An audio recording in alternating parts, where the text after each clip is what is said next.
thank you very much to the Minister of the Government of Chile and to Professor Jeffrey Sachs. And now a few words on my side to finalize this event. Professor Sachs has been speaking about solutions made by engineers. Engineers must provide solutions. So I will try to say what are we doing, what kind of research and development are we doing in our university, Universidad, Politécnica, Madrid, together with public-private partnerships throughout the world. So I will speak about an international research. Well, first of all, I would like to speak about the declaration of UPM. UPM is fully committed to accomplishing the 17 Sustainable Development Goals. And so the dilemma of this COP25 conference is time for action. And the previous conference of the South, hosted by our university as well, was We Are Action. So Universidad Politécnica de Madrid has said that we must stop definitively empty declarations saying that we are fighting against something that is whatever, wherever. And so we must say that we are providing solutions because we are educating future engineers, we are educating future managers of companies. So we must provide solutions for the problem. Now the problem is to provide zero net emissions, and the net word is very important because there are processes that provide emissions in a natural way. And so what we must do is to provide the solutions with self-compensation for the emissions. So it's not to say zero emissions as well. Indeed, there are solutions with zero emissions, but there are natural processes that need to breathe somehow. And I will come back about breathe later on. So our university, UPM, is fully committed with canceling net carbon emissions by 2030. It's like here. And by 2040, to reach a full neutral climate impact for the whole activity of the university. So let's go to the next one. Well, this is not the next one. It's just yes, this is the next one. Well, first slide is what are we doing, or what have been, what UPM has been doing during the last, let's say, 20 years. And now, what are we doing? And later on, what are the research and development for reaching the goal? And later on, I will speak about the carbon sinks. So what has UPM been doing? Really, more than that, we have had facts and achievements, because we have improved the eco-efficiency in the management of the whole university, and we have achieved from the Minister for the Ecologic Transition an official certificate that we have reached the second step in the decarbonization of the institution. First step is compute, so we are able to compute our carbon emissions. Second step is reduce, so we are able to reduce our carbon emissions as institution. And now we are going towards the third step, is the compensation.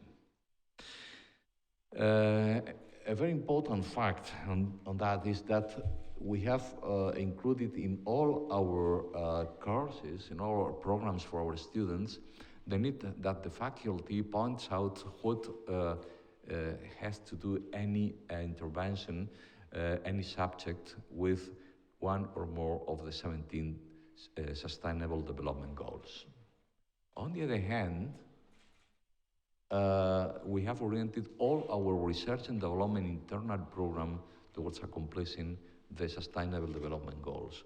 And third of all, we are working with public and private partnership to generate new knowledge to accomplish together with companies the Sustainable Development Goals. And we have a history of working in cooperation projects from 2005. And here you are, several private companies were working from all our schools, from all our campuses, and mainly in a horizontal way through the Center for Technology Leadership and from the Institute for Human Development, Technological Human Development. And by the way, this you have seen on this in this room some boxes like this. So these are 17 pills, 17 Sustainable Development Goals, with 20-30 milligrams of active principle, which means the Agenda 2030, right? So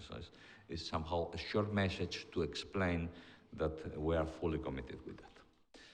Well, now let's go through the different energies, because Professor Sachs has said something about engineers providing solutions. So what are the current R&D research in UPM? Taking into account, indeed, energy management in the circular economy concept. This is production, storage, consumption, and waste recycle. And some examples. If we speak about carbon and fuel-based energy, indeed, we need neutralization of emissions, of carbon emissions. So we need sinks. I will come back to this. So we need to minimize these emissions, but providing a thinking global solution. I mean, any solution must provide self-capacity for compensation of the emissions. But when you cannot compensate, other institutions will be compensating your emissions in other parts of the world. So the idea is think global for solving the problem, as the problem is global. Speaking about renewable energies, so wind voltaic, photovoltaic energies, there are no carbon emissions. And for instance, speaking about the photovoltaic conversion, the performance has been increased from 18% of the normal joint cells, photovoltaic cells, up to a new technology of intermediate band, which provides a new thermodynamic limit of 63%. So we are affording the primary energy sources with this. So really cannot understand why there is not throughout the world an industrial prototype with this new intermediate band technology. Speaking about electric energy, here it is, here you are. There is no carbon emission at the consumption sites, but our Minister of Chile said before, we must take into account the production of this energy. Where is it produced? How is the production of this type of energy? And indeed, we must research on reaching some kind of equilibrium that is really random, because we need compensation between the production of energy and the consumption of this type of energy. If we speak about nuclear energy, really this is a zero emissions energy. So what's the problem? The problem is the waste and the recycling of the waste. So the research now in this energy is to come back to fusion and to go ahead in transmuting radioactive elements into other elements that have zero useful life as radioactive elements, or at least a very short life as radioactive elements. So the focus of the research is here to achieve a zero emissions energy. If we speak about chemical energy, this energy is used to storage other types of energy once they are produced. At this point, we need to increase reliability and capacity to avoid failures in the services and applications using this type of energy. Let's imagine a car that is stopped in the middle of the road because the batteries fail. So the solutions at this point in time are hybrid solutions, as interim solutions based on carbon emissions. So is the next technology is the hydrogen cells that maybe could be the future for railway and aerospace transport services. Really, there is the need to progress on storage reliability because the molecule of the hydrogen is small, it's very small, and there are some problems with the recipient. Really now there are industrial prototypes of trucks, buses and cars based on hydrogen cells. So the question is if this is the future. So we are researching very much on that.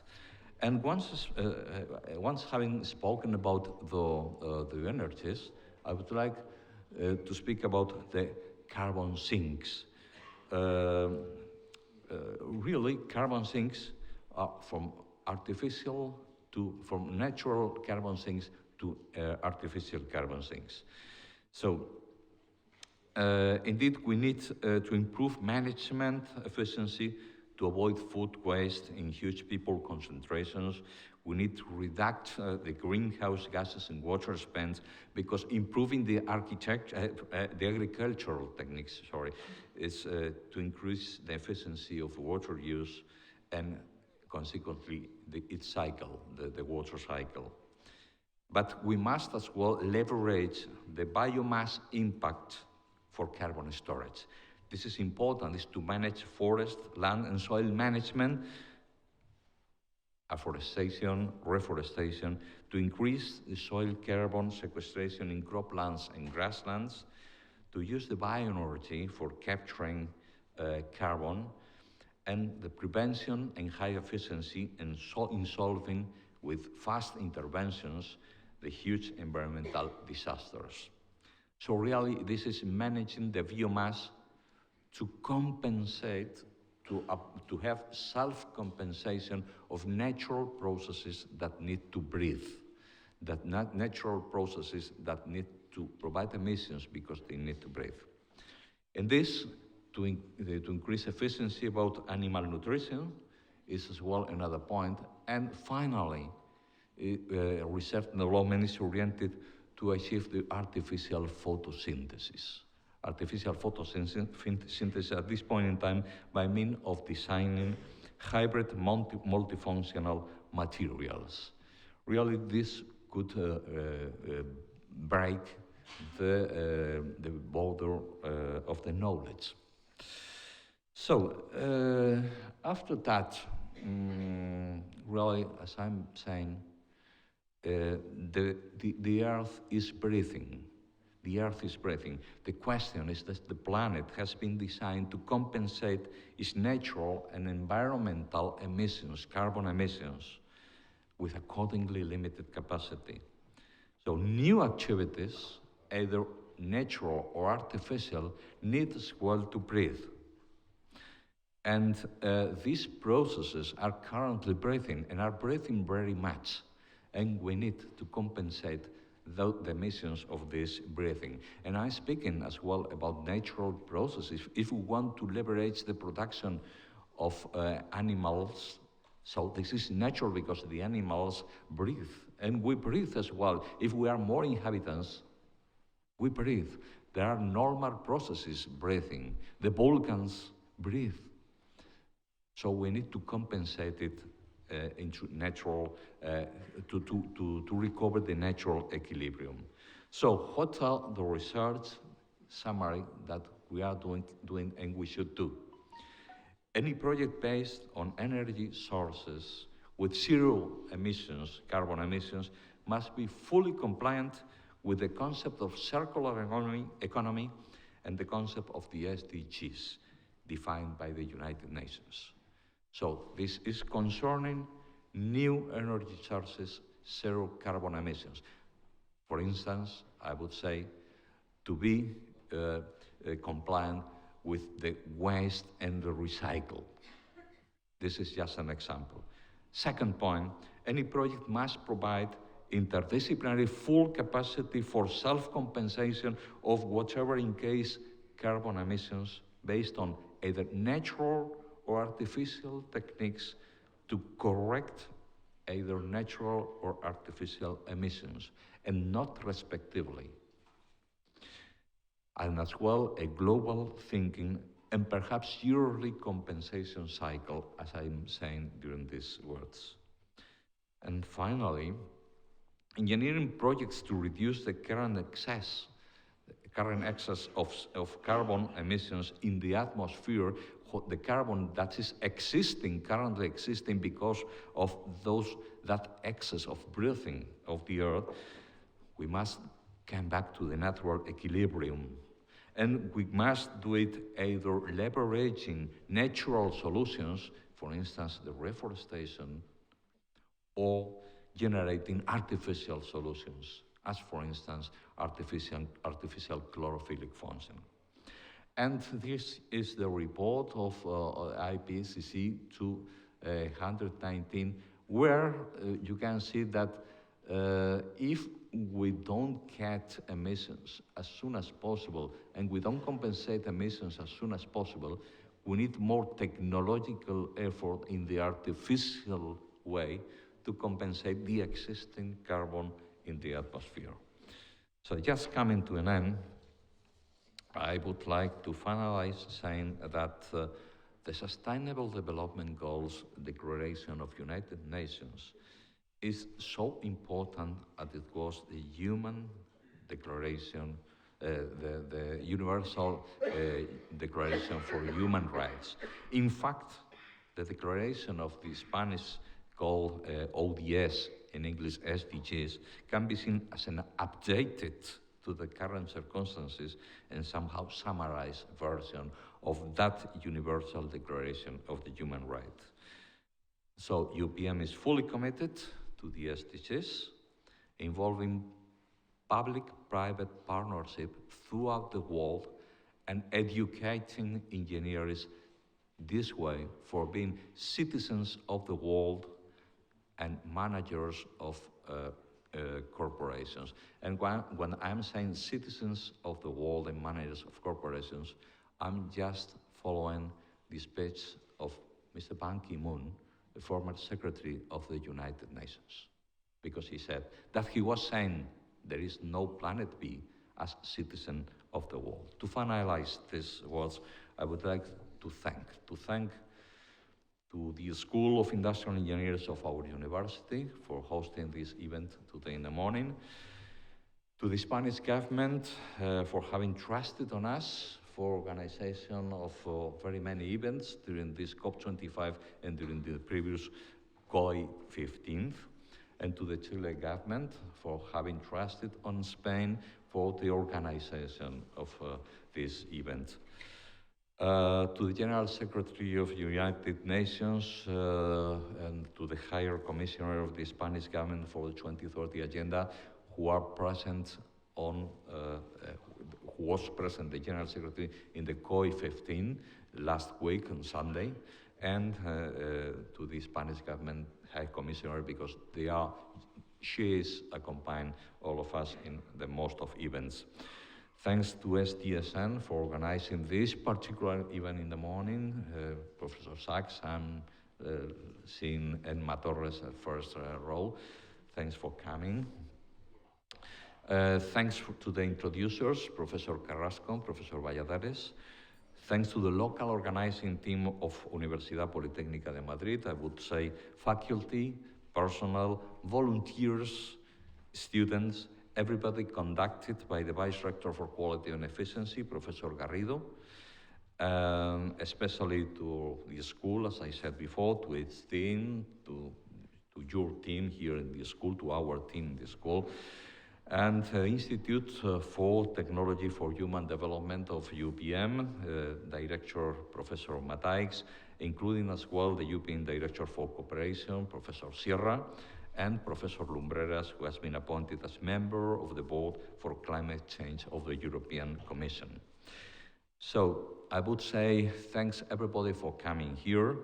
Meanwhile, enjoy Madrid during these days, and I would like to hold, if our Minister of Chile and Professor Sachs have no inconvenience, I would like a picture with all volunteers that have made this possible, because they are very happy to do it just as volunteers, and they must receive from us a recognition. So thank you very much, everybody.